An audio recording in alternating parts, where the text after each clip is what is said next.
Tervetuloa salibändäreihin. Siinä on Jani Kukkola, tuossa on Juha Kivilehto. Tuossa on Asseri Äskeläinen. Tää on salibändärit. Viime päivinä Facebookia ja sosiaalista mediaa on järisyttänyt salibändärit some-ilmiö. Hirveästi on tullut kysymyksiä, mikä tää homma on. Meillä on kerrottu kellekään sitä vielä. Nyt on aika avata ensimmäinen jakso. Ja mun on pakko sanoa, herranen aika ihmiset. Me ollaan otettuja siitä, miten te olette lähtenyt tähän juttuun jo alus mukaan. Me ollaan oltu aika monissa painetiloissa, mutta tää on aikamoinen painekattila myös meille. Katsotaan, miten me päästään tää purkaan. Hirveästi kysytty, mikä on salibänderit, niin eikö me tähän alkuun voitais vähän avata sitä? Joo, Juha vois vähän käydä läpi, mitä ollaan mietitty. No siis, mikä salibänderit on? Emme tiedä sitä välttämättä itsekään, mutta tää on meidän tapa osallistua kaikki aikojen salibändiliigakauteen. Me ei pystytä itse siihen osallistumaan pelaajana, me ei pystytä sitä kautta edesauttaa salibändiliigan näkyvyyttä sun muuta, niin tää on meidän tapa. Et me halutaan olla osallisena kaikki aikojen salibändiliigakaudessa. Pieni pilke silmäkulmassa ja Joo, varmasti tulee porukka ottaa herneet nenään ja paskaa sataa niskaan, mutta me tehdään omalla jutulla ja katsotaan mihin se johtaa vai johtaako mihinkään. tää on meidän tyyli ja me ei matkita ketään. Me ollaan salibänderit. Hei, kaikki aikojen kausi. Siitä on ollut paljon puhetta. Ja otetaanko eka kantaa siihen, että se huipentuu sitten keväällä siihen superfinaaliin. Siitä on ollut, se on jakanut mielipiteitä, mutta ollaanko me sen takana? Joo, kyllä mä ehdottomasti mun mielestä on hyvä juttu ja tulee varmasti hieno tapahtuma. Ehkä ei monet pelaajat sanoo, että ei ole urheilullisesti paras tapa ratkaista mestaruuksia, mutta hei, pakko olla hyvä show. Hällä väliin. Show. Oh.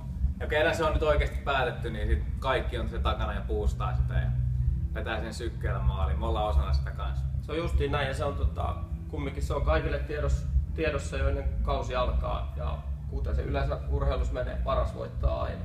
Mut mulla ainut mun mielestä miinuspuoli on se, että pelataan Ruotsissa ja Suomessa pelataan samaan aikaan. Se on mun mielestä huono juttu, koska sitten esimerkiksi me ei päästä katsoa sinne, koska me pelataan täällä finaaleja samaan aikaan. Kyllä. Mä oon täysin samaa mieltä. Se, että myös Tsekissä ja Sveitsissä pelataan samaan aikaan. Ne vois mun mielestä hyvin jaksottaa 2 eri viikonlopulla. Se, että kausi pitenee viikolla johonkin suuntaan, niin se ei varmaan haittaa yhtään. Ja jos muut liigat ei ollut siihen valmiita, niin siitä ehkä olisi salibändiliiga sitten voinut tehdä siitä niinku oman jytkinsä. Kyllä. Niin ja nimenomaan, ja se mikä mun mielestä monet suomalaisetkin tykkää kauden jälkeen, kun Suomessa on kausi loppu, niin tykkää tulla Ruotsiin, tehdä se jonkun retken joukkueen kanssa Klubeniin tai missä ikinä pelataankaan finaalit. Se on vähän kiva pikku happy days. Kyllä. Day. Mut puustataan sitä ja me ollaan kaikki sen takana. Superfinaali. Sitten kaikkien aikojen kauteen on liittynyt myös nämä vanhat paarmat, vanhat kooprat, miksi niitä ikinä kutsutaankaan. Siellä on Tiitu, Kohonen, Pänttinen, Forsteen, Bolström, naisissa Mäkelä, Ukkonen tullut takaisin. Niin mitäs me ollaan nyt näistä meidän jopa hyvistä ystävistä niin mieltä, että miten ne on tullut tähän mukaan takaisin?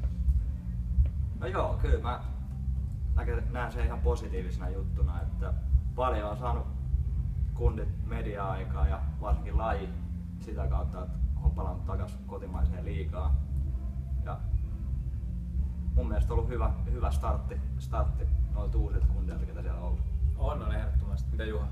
No, kyllä mä oon samaa mieltä, että se on pirun hyvä juttu, että ne tuli takaisin. Että kaverit kumminkin se, että ne tuo oma panoksensa siihen lajin markkinointiin, mutta kyllä ne edelleen suurimmat ansiot niillä kavereilla on sen kentän puolelle. Että voisin jopa vannoa, että kun 16.4. pyttyy ratkotaan, niin Joku niistä sitä nostaa. joku niistä sitä nostaa, joku niistä on siinä isommassa roolissa ratkaisemassa sitä. Kyllä. Ja se sitten tullaan näkemään, miten ne hoitaa hommansa, mutta sitten pelkkä puhe niistä ei riitä. Menkää ihmiset kattoo niitä sinne kentälle, ettei te montaa kautta enää näe niitä. Että mennään boostaan sinne kentälle ja kannustaa ottaa selfieitä, pyytelee nimmareita ja Juurikin ja kaikkea. Ne on sellaisia persoonia, että ne ei kyllä varmasti... Menkää mitään hihasta niitä. Ja... No Vänttistä nyt en tiedä, ottaako selfieä, mutta muuta Kyllä se ottaa. Nyt on ollut semmoista pikku perusjargonia tässä tähän alkuun, niin tässä mä oon Mä oon ihan rakastunut tähän sun uimalakkiin. Ei. No, Marko Kiprosa. Kiprysä. Siis, On tää tukka tekee miehen. no joo, voi sen noinkin sanoa. Kysy. Monet sanoo, että parta tekee miehen, mutta... Mä uskon enemmän siihen. Mä oon enemmän tukan kannalla kyllä. No, mutta on niitä nähty kaiken näköisiä tukkia tässä matkan varrella, itse kukakin. Niin. Pitäisikö me mennä katsoa vaikka pikku top 5 noista meidän omasta mielestä, ei sanota rumimmista eikä hienoimmista, mutta omatyylisimmistä tukista. Salibändin liigan historian kautta aikojen. Tukkamuotit. Tukkamuotit.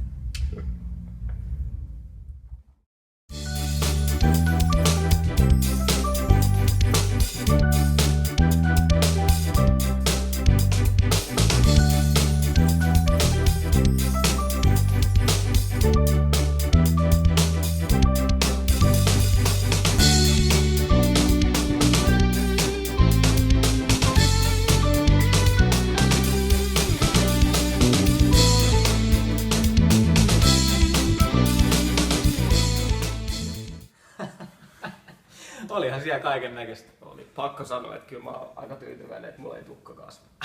Joo, kyllä se aikamoisia pottatukkia näki mutta ei, tyylinsä kuulee. Tyylinsä kullakin ehdottomasti se on ihan... Ei sitä voi kukaan itse päättää, mihin tukka kasvaa. Tai ei kasva. Niin, tai ei kasva. Hei, tää topit ja flopit on ihan mielenkiintoisia. Katsotaan mitä toppeja se jatkossa keksitään, mutta katsotaan se alkukaudesta vähän. Olemme sen verran seurattu, että me pystytään sanoa toppeja ja floppeja, niin aloitaanko flopeista? Mitäs sulla Jani mielessä? Joo, flopeista. Mä poimin sellaisen, kun mä katselin tuossa vähän tilastoja ja muita, niin M-tiimi yleisömäärät. Aika ikävää katsottavaa. Ei, mikä se oli? 102? 102. Ai et. Mä tosta laskin vähän tilastoa, niin 322 katsojaa 2 kotipeliin Siis yhteensä? yhteensä. Se on sama rekomella Reines. Niin. Ei se okei, kausi on nuori. On. Vielä pystyy M-tiimin markkinaosasto pystyy rakentamaan Kuulolla. loistavia juttuja. Ja mulla on ratkaisu pitää. No, kaikkihan tietää, että suomalaiset rakastaa ilmaisia juttuja. Mäkin tykkään niistä ilmaisista. Sama. Ja vähän väliin saa lukea netistä ja lehdistä ja muista, että jossain kauppakeskuksissa tai jossain on ilmaisia muoviämpäreitä. Ihmistähän jonottaa ihan hulluna. Niin, miksei M-tiimi, mikä marssi tarjoustaloon, ostaa 5 muoviämpäriä. Lämmää sen M-tiimin logon siihen. Pistää 10 lippua ämpärin sisään. Niin ja pistää sitten ilmoituksen, että 5 ensimmäisellä ilmaiset muoviämpärit. Siellä sadettiin 1000 katsojaa. Ihan pommin varmasti. Jonossa ja mikä parasta vielä, ne ei välttämättä kaikki olisi, ketkä on kiinnostunut salipelissä, saadaan uusia katsojia sisään. Kyllä. Ja sit mä en ihan tarkkaan niitä tilastoja, mutta M-tiimi on oikein sun seura, eikö se ole? On se varmaan. Hirveästi junnuja. Mä kattelin tuossa viimeisin tilastokaudelta 13-14, niin Suomen 13 suurin seura. Okei, no Niin kyllä siinäkin. Ja 566 lisenssipelaajaa oli silloin. Okei. No saa siitäkin jonkinnäköisen M-tiimipäivän. Saa. Tiimipäivä. Joo. Tiimi. Ja mikä tärkeintä, että ekaksi saa ne seuraa junnut ja muut sinne katsomaan, kannustaa esikuvia ja muita. Kyllä. Ja sitten tietenkin nämä muoviämpärit tulee kuvioon sen jälkeen. Joo. Kakun päälle. Allekirjoitan. Juha, allekirjoitatko? Allekirjoitan ehdottomasti. Mitäs Assari? Joo. Mun on pakko ehkä sanoa tähän flopiksi viimeaikainen SPVn Champions Cup-reissu. Mä katoin sen pelin, se ei ollut mikään floppipeli. Ei se esitys ollut floppi, mutta jos sä Suomen mestarina lähet sinne pelaa yhden pelin ja tuut tyhjin taskuin takaisin, niin mä pidän sitä vaan floppina. No joo, ei se nappi ole mennyt missään nimessä ja tiukka matsihan se oli. Oli. Ja esitys oli siis ihan miehekäs, ei siinä mitään, mutta tää on tulosurheilua ja tulos oli mun mielestä floppi. Varmasti on myös SPVn pojat pettyneitä. On varmasti sen niinku sisäpiiriläisenä voin sanoa, että kyllä siellä se on ollut monelle kaverille erittäin iso pettymys, että se oli niin kuin, se on ainut mikä monelta kaverilta siellä enää puuttuu. Kyllä. Minkä takia ne pelaa, niin kyllä varmasti niinku kourasi aika syvältä. Joo, ja raaka systeemi. Se on yksi peli ja ulos tai tulos tai ulos. Ulos tai tulos tai joo. Ulos tai tulos. Se oli mun floppi. Mitäs Juha? No en mä tiedä voiko sitä niinku flopiksi sanoa, mutta mä vähän mikä särähti korvaa ja mitä näin tuossa netissä se ennen kauden alkua tää Tepsi-keissi. Se, että seuran sisäisiä asioita niin spekuloidaan vähän netissä ja käydään yleistä keskustelua. Että mä en tiedä asian taustoja eikä mua sinänsä kiinnostakaan mitä siellä tapahtuu, mutta se, että niinku, sillain toi antaa mulle vähän sellaisen kuvan, että asioita voisi tehdä paremminkin ja toisella lailla. Että mä en ota siihen kantaa, että onko se oikein vai väärä tyyli, mutta mä en olisi asiaa hoitanut näin. Joo, ei se seuran sisäisiä kiistoja, mitä ikinä onkaan ollut, niin ei niitä ole hyvä tuoda. Ei, mutta toisaalta taas sitten nykypäivänä ne kyllä ne tulee jotain kautta julki joka tapauksessa. Toisaalta se on taas sit positiivista, että tuodaan se itse sitten esiin, mutta joo. Nää on näitä, kaksi piippuisia juttuja, mutta mä olisin hoitanut asian toisen. Pistetään flopiksi. Hei, sitten. Voi ja faneja riittää Ruotsissakin asti. Topeista. Ollaanko me löydetty toppeja? Aloitatko sä taas? Topit. Joo, siellä oli muutama helppo, minkä olisi voinut pistää topiksi. Ja mä valitsin tällaisen vähän erilaisen. Mä valitsin Joona Rantalaa. Joona Rantala. Oon lukenut. Kertooko nimi mitään? Itse asiassa kertoo. Se oli tuossa Klassikissa samaan aikaan kuin mä. Hänen isänsä valmensi mua ja oli taitava poika silloin, mutta nyt se on vissiin liigassakin. Joo, 16-vuotias sälli ja painanut 3 peliä 4+0. Mun mielestä se on ihan ok. Se on hyvä. Mä näin itse asiassa kaveri pelaava Seinäjoella. Oliko kaveri NST-paidassa viime vuonna? Oli jo. Niin pelas SPV-ajumia vastaan. Niin kyllä se niinku Intelä-poika erottui sieltä edukseen taidoillaan, mutta täytyy sanoa, että erottui se myös sillä pikkukilputtelullaan siellä. Että no, mutta se on hyvän pelaajan merkki. On ja on jo vähän särmää pienestä pitää. Vertaanko jopa Patrick Laineeseen vähän leikkimässä? Pitää olla vähän itsekäs. Pitää olla. Kusipää jopa vähän semmonen. Niin, en tiedä onko samanlainen skode kuin Patrick Laineella. Mutta joka tapauksessa mun mielestä positiivinen pelaaja salibändiliigaa, koska kautta aikoja mun mielestä junioripelaajia on päässyt liian helpolla läpi liigaa. Ja mun mielestä tällaisia pelaajia, jotka sitten pystyy osoittamaan, ne ansaitsee paikkansa siellä, niin pitää nostaa myös esille. Kyllä. Totta kai. Niin. Joo, ehdottomasti sama. Toivotaan, että Joona jatkaa samaa tahtia. Kyllä. Eikä nyt nouse hattuun, vaikka tämmöiset tekijät sua kehuukin täällä. Kyllä vähän voi nostaa. Joo, se on vasta kuitenkin 3 peliä. Niin, ettei se ole vielä mitään. Pitkä kausi. Juhalla on 3,5. Mutta edessäkin vielä. Niin. Ei oo. No niin. Tuosta ikämies pelaa. Mutta Joona Rantala. Joo, mä allekirjoitan Joona. Joona Rantala menee mun toppeihin. Hyvä Joona. Sanoit, että Saso. Toi Karola häirittää. Mitäs Aso? No, mä valittiin aika semmoisen helpon itelle, mutta mä nostan sen silti topiksi.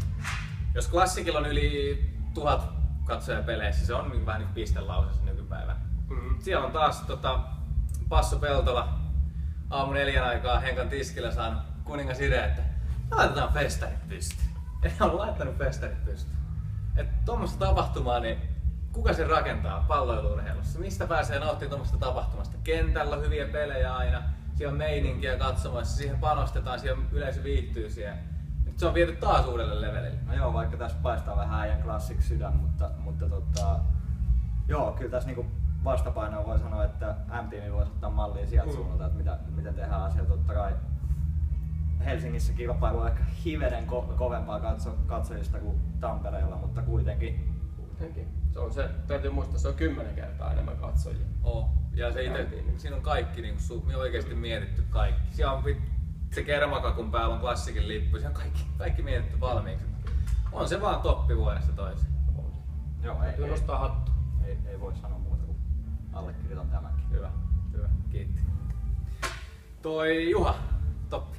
No mä lähden itse asiassa vähän helpolla, mutta mä kattelin ihan suoraan pistepörssiin. Toi yleensä tamperelaista juttua. No mut se on, kato mä en ite oo yleensä mä en oo ite pistepörsseissä, niin mä pystyn poimimaan sieltä. Mitä sä oot poiminut? Mä poimin 2 kaveria. Emeli Salin, Perttu Pusko. Kaverit siirtyi uusiin seuroihin. Ei oo ikinä helppoa ja varmaan aika kovalla niinku paineella joutuu pelaamaan. Ei välttämättä ulkopuolisten paineella, mutta kaverit tietää mihin rooleihin ne on hommattu. Ja varmaan iteltä tulee sellainen pieni paine, että pitää oikeasti onnistua heti alkukaudesta. Ja molemmat painaa yli 3 pisteen keskiarvolla. Se on. Niin en mä hirveästi pysty sanoa, mitä ne kaverit voi tehdä paremmin. Ei voi kukaan sanoa, Niin. eikä joukkuekaveritkaan oikein tuolla. Ja Jauhot suuhun heti. mikä just sanoo varsinkin Salinista, niin äijä on kauhean kokoinen jytky. Pieni jääkaappipakas. Oikeesti ton kokoinen pelaaja, millä on kaikki fysiikka kunnossa ja muuta, niin siellä pitäisi niinku alle 80 kilosta pitäisi mennä pitkin Niin. laitoja ihan koko ajan, että pääsee No niin, ihan se käy. sieltä. No niin, näköjään käy. Että, Pelottaa muuten Holopaisen puolesta. että siellä voi, että siinä vaiheessa just puhuttiin Joona Rantalasta, niin siinä on vielä vähän matkaa siihen ennen kuin uskaltaa mennä kulmaa sen miehen kanssa. Kyllä. Ja kaikki on kohdillaan ja nöyrä jätkä. Ja Puskakin. Tunnen Puskan nuoruudesta, ei ollut mikään helpoin tapaus, mutta auttanut urheilijaelämän ja nyt on. Olisiko se äijälläkin pikkuhiljaa? Mä oon superurheilija. Joo, samaa mieltä Puskasta. Mun mielestä siinä on ollut potentiaalia. Ei ole ehkä pelannut ihan niin kuin sanotaan parhaiten pelaajien kanssa, mitä olisi voinut ja sanoi itse sitä kautta parasta irti. Mutta nyt pääsee pelaamaan hyvien jätkien kanssa ja tulos on sitä luokkaa. Se, että vaikka pelaa hyvien jätkien kanssa Kapasen ja Rosendalien vastainen kanssa, niin en mä siitä tekisi tolleen pisteitä. Mutta ja sitten vielä se just, että Lapista on tullut tonne isojen moleen alle, niin ei se helppo muutos. Isoja tapanilla. No niin, totta. Ei mitään, pienet pojille. Hyvä jätkä, jatkakaa samaan malliin vaan. Mitäs sitten? Hei, Aso. Nyt mun mielestä alkaisi riittää tää lätinä näistä. Joo, hei, jutuista. äijät, lähtekää sitten menee. Me teillä on vieras oottamassa tuolla. Ja, lähdetäänkö Bändäri luolassa ja käykää ottaa vieras vastaan ja katsotaan ketä sieltä tulee. Hei, viikon, mutta siis ohjelman ensimmäinen vieras. Joo, näin siinä. Me lähet. Nyt riittää Jarkon, lähdetään Bändärin luo. Yes.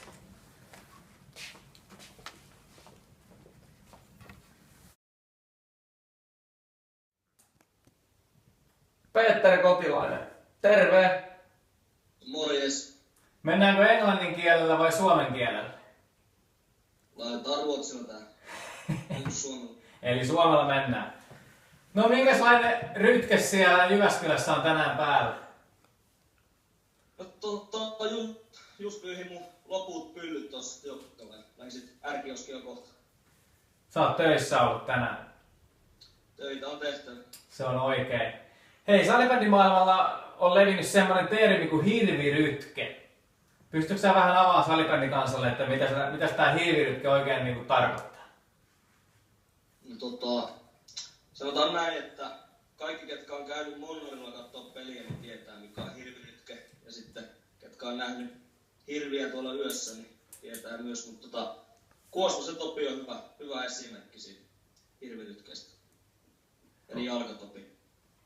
Onko Kuosmosen Topi niinku semmoinen kuningashirvi siellä vai löytyykö sieltä Pukukopista kaukolon ulkopuolelta joku oikein kuningashirvi? Kuningashirvi. No, kyllä ne kaikki on aika hyviä hirviä, mutta kyllä se jalkatopin tekeminen on yleensä kaikista parasta, mitä voi olla. Yes. Hyvä juttu. Kaikki tietää minkälainen pelaaja on Petteri Kotilainen. Mut kuka Petteri Kotilainen on? Mitä Petteri Kotilainen tekee, kun se ei pelaa salibändiä? No, rytkii, mutta joko veikkauksia tai sitten sählyä. Sählyä koko elämä, niin ei tässä nyt oikein mitään muuta tule tehtyä hirveästi. Tälleen. Just sanoit äsken, että tulit töistä. Minkälaisista töistä? Päiväkodista. Siellä ollaan muksujen kanssa. Kaikki on netistä nähnyt sun haastatteluja englanninkieleksi, suomenkieleksi. Meitä vähän kiinnostaisi tietää, että millainen oppilas sä olit koulussa? Et sä ainakaan englannin tunnella hirveästi ole viihtynyt. En mä hirveästi viihtynyt, kyllä mä välillä siellä kävin. Sanotaan näin, että mikään ei jää päähän ainakaan. Enkä mä siellä ihan liikaa käynytkään. Välillä tuli vähän luistuttua niistä hommista. Oot sä ylpeä siitä haastattelusta? Kaduttaako se, että sä oot antanut toisaalta on aika ylpeä siitä, että moni on tykännyt siitä. Se on Se totta. on tärkeintä. Se on totta. Kun moni ajattelee, että sä oot vähän niinku vaan tyhmä. Mutta onko sä sitten vaan loppujen lopuksi niinku superkoomikko? En tiedä, kyllä mä varmaan aika tyhmä olen. En tiedä. Pahimmassa tapahtuu hyviä asioita. Se on ihan totta. Kyllä. Ja sit hei, sä myös viihdyt aika paljon tuolla sosiaalisessa mediassa, varsinkin Twitterissä. Ei mulla mitään muutakaan tekemistä. Niin sä otit aika kärkkäästi kantaa siihen, kun tulee yksi finaali Suomeen. Niin Asser voisi lukea meille sen twiitin tosta, ja sä voisit antaa oman mielipiteesi siitä nyt. Et vieläkö sä oot samaa mieltä? Tässä on kumminkin vettä virran Ourajoessa sen jälkeen, niin onko mieli muuttunut? Joo, katsotaan mikä se on. Sä oot täällä viime keväänä laittanut Twitteriin, että eikö nyt vaan voi pelata salibändiä. Paras 5 sarja samana päivänä Hartwalla Alenalla ja Salpalle kyhnyt. Joo. Mun mielestä Salpa on ansainnut ne rahat siitä, mitä tulee. Ja pallo on keskelle vaan ja pelit pystyy. Porukka itki sitä niin paljon silloin, että pistää vaan palloa sinne keskelle ja aletaan pelata. Pelataan vaan salibändiä. Miksi ne rahat pitää just mennä Salpalle? Salpaa vaan tekee niin nöyrää duunia, että niille ne kuuluu ne rahat. Sitten sä oot täällä myös laittanut toiseen twiittiin, että rankatankat vois kans ottaa muutaman euron ja pelata haastajafinaalin erätauolla. Ajatteliko sä oikeesti, että tää olisi mahdollista? No, mä ajattelin sen siksi silleen, että pääsee itse kattoo sitä erätauolla sitä peliä. Kuitenkin jos se olisi siinä vaikka samaan aikaan jossain pienemmässä hallissa, niin sitten se ei tätä väliä. Mun mielestä se on ihan hyvä systeemi jos. Totta. Eiköhän sulle joku paikka tuolta liitosta löydy?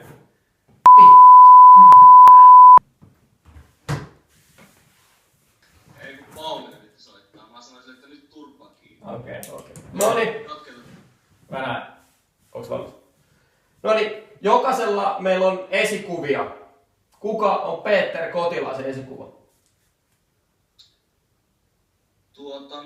Kyllä niitä on aika monia, mutta sanotaan vaikka, että Seppo Taalasmaa salatusta elämistä. Se on ollut mun sankari monet vuodet, että loistava jätkä. Sä saat Seppo Taalasmalta virtaa joka päiväänsä. Kyllä, arkea ja kaikkea muuta. Taalasmaa. Eikä siinä. Hei, sä oot aikamoinen yksilötaiteilija tuolla kentällä. Mutta et säkään niin hyvä, että sä yksin pärjäisit. Jos sä saisit valita kaikista liigapelaajista sulle unelmakentällisen siihen rinnalle, ketä ne olis? Aloitetaan maalivahdista.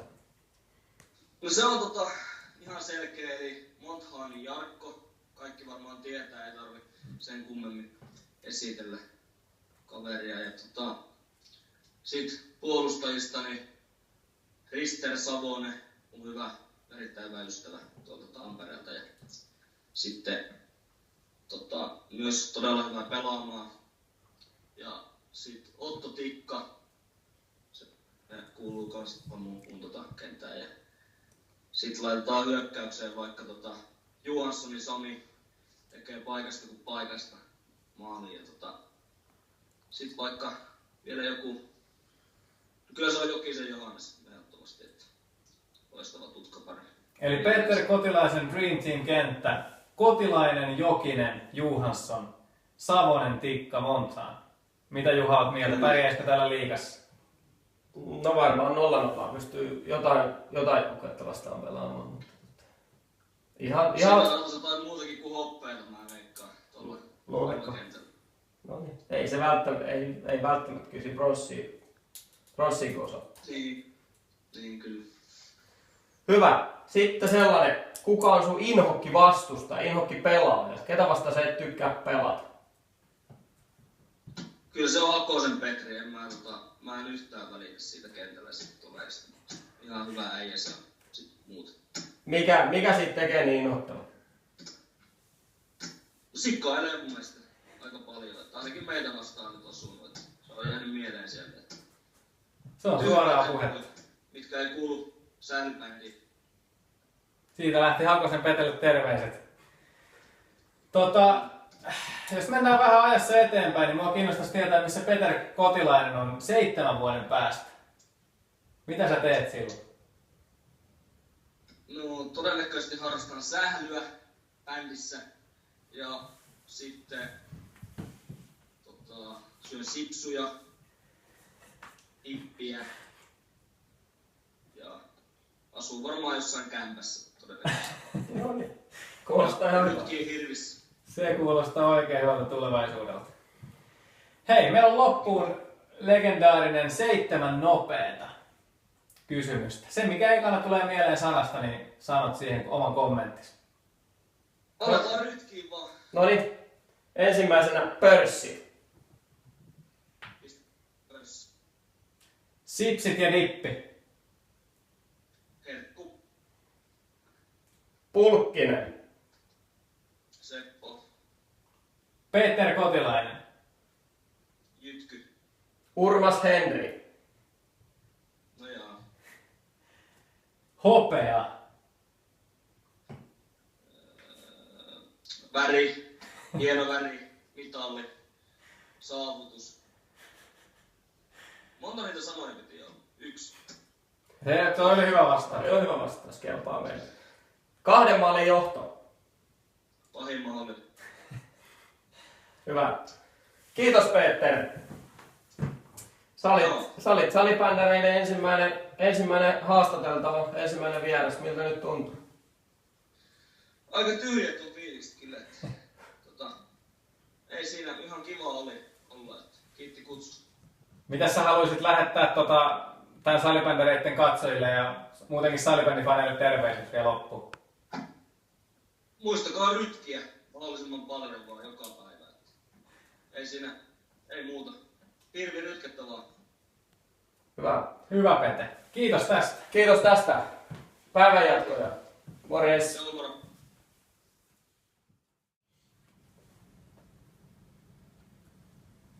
No niin. Mitäs, saitteko siitä äijästä mitään? On se vaan. Se on säkkipimeä. Ei siitä oikeesti mitään. Se Hauska jätkä. se on Pete on persoona ja antaa Peten olla Pete ja Pete vastaa mitä Pete vastaa. Taas kerran pyyhkimässä pyllyä. Juu, siinä on taas tehtyä rytkettä ja kaikkea jalkatopia ja talisman Niin ihan kerran ollut sen kanssa samassa huoneessa maajoukkueessa. Joo. Kyllä mä ilmoitin joukkuejohtajalle, ettei enää toista kertaa. Nythän se varmaan on yksinkin nykyään. Niin, pakkohan se. Tai jos on joku veljes siellä, niin sitten laitetaan sen saman komeron tai johonkin.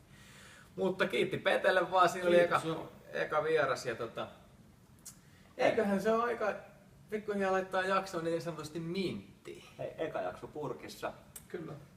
Toivottavasti jengi tykkää. Käykää dikkaa meidän Facebook-sivuista, Insta-tilistä, Ja Twitteristä. kaikista. Kaikista Jos joku ei tykkää, niin voi katsoa vaikka salkkareita tai Se on justi. Emmerdaleja tai jotain. Se ei ole meiltä pois, mutta se on eka jakso alkaa silleen tässä ja katsotaan mitä tulevaisuus tuo. Kyllä. Niin, ja jos tulee jotain ideoita, vierasehdotuksia tai muita. Haastattelut ja vieraat tulee jatkuu joka tapauksessa. Niitä Joo, tulee. joo. Kyllä. Saatte ehdottaa meille, ketä te Laittakaa viestiä tulee, että mitä haluaisitte nähdä, niin me yritetään hoitaa. Ja hoidetaan. Ja tää eka oli vähän ehkä pidempi, mitä tullaan tekemään jatkossa, mutta katsotaan kaikki auki. Okei. Me tiedetä itsekään, mitä tässä tapahtuu. Voi tulla mitä vaan, koska vaan ja mistä vaan ja kenestä vaan. Että, pysykää kuulolla, jos te haluatte nähdä lisää jossain vaiheessa. Kyllä. Ja ihan varmasti tulee olemaan kilpailuja, palkintoja. Joo. Tulee.